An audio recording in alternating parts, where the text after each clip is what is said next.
What's up? Friday morning. Friday. We made it. Hey, I want to show y'all my new shirt. Look. Check me out. I love it. It's a cat. Oh, mercy. I've been doing a lot of thinking lately about belief systems and where we are mentally and how that translates to where we are physically and emotionally and spiritually and on and on and on. And, so much of our behavior is driven by what we believe. If we believe ourselves to be, we believe ourselves to be one way or another, the way that we conduct ourselves and the things that we occupy our time with are going to fall into line with those beliefs. Every one of us have had some type of experience of something that we always used to do, something that we loved. As this translates to food, this is where we are. You used to eat something all the time and it was your favorite. It was your favorite. For me, I used to love Mexican food. In Mississippi, our Mexican food is not really Mexican, really, all that. It's not authentic Mexican food, but I used to love it. People around here love it. But when I was pregnant with our third child, I developed a little bit of an aversion to it. And one night I got kind of sick off of it. Not too bad, but just felt really awful. And I have associated Mexican food with feeling that way. And so I just don't eat it anymore. Occasionally we'll go and I'll get like ceviche or something like that. But to go and like sit and eat chips and dip, it's just not very appealing to me. And so I have some type of negative association with that. My belief changed. I used to associate pleasure with that Mexican food, but that was gone when the aversion came about. So to think about eating Mexican food really kind of turns my stomach. And so with things that we do in life, that's where that belief system comes into play. I believe that if I eat Mexican food, it's going to make me feel like that again. You maybe have had a bad experience with something to drink. Maybe you went out and had one too many of something and it was coming up and kept coming up and kept coming up. And so every time you think about that beverage from now on, you associate that with feeling that way. You associate it with that negative experience, and so there's pain there. We all in life develop a belief system out of pleasure or pain. The things that we continue to do have some element of pleasure attached to them, or otherwise we wouldn't do it.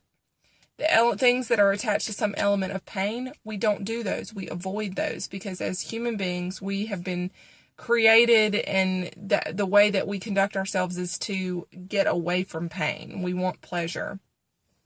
So as we're trying to develop good lifestyle habits, you have to find something, make the connection that is so intense and specific that you associate these behaviors that you're trying to change with some element of pain. I have associated getting up at 4 o'clock in the morning, Monday through Saturday now, getting up and doing that workout with an intense feeling of pleasure.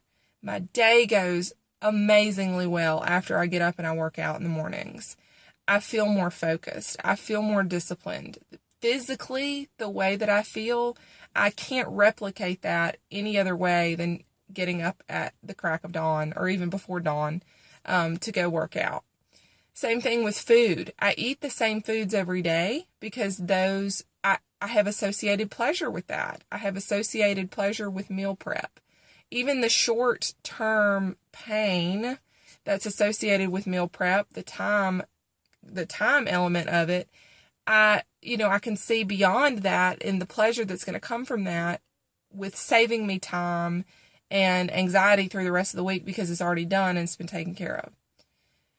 If you have a tendency to launch into periods of binging and overeating, in these foods that are not very good for you, that you know are the cause of your pain, you've got to make the connection between this making you feel like this because of this. We've all, people that have gone through like a drastic transformation process, every single one of them had a moment where they just woke up one day and they said, enough is enough. We've all been there in bad relationships before, where we were in a really terrible relationships, and just one day we woke up and we realized that it hasn't been good in a long time. It's not good right now. If I continue, it's probably going to get worse. And you woke up one day and you made up your mind that you were done. And then you were done and there was no pain anymore. You walked away. You associated that with pleasure. So right now where you are, you need to think through your habits and your behaviors and the things that are not necessarily you've not associated with pain. Right now they are connected with some form of pleasure, whether it be immediate or longer than that. You got to figure out how to cut this pleasure out so that you can make that immediate connection to pain. That if you do X, it's going to cause this. Either you do X and it's going to cause the scale numbers to go up. You do this and it's going to make you sleepy and tired and lethargic, and you're going to be no good for the rest of the day, and the negative consequences that are going to come from that. You have to take this and connect it with this in order to get those habits to change, because it is all about beliefs. If we believe that something is connected to a series of pain, we will avoid it. And that is how you move forward. See? Just like that. So anyway, closing out week 17.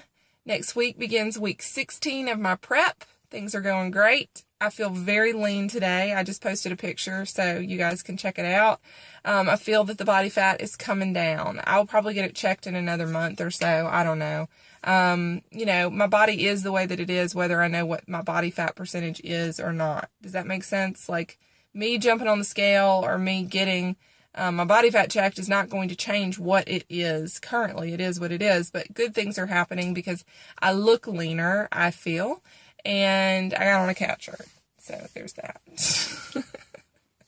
All right, guys. Thanks so much for watching. I hope you have a wonderful day. Maybe I'll check in this weekend. I don't know. So y'all have a good one. Peace out.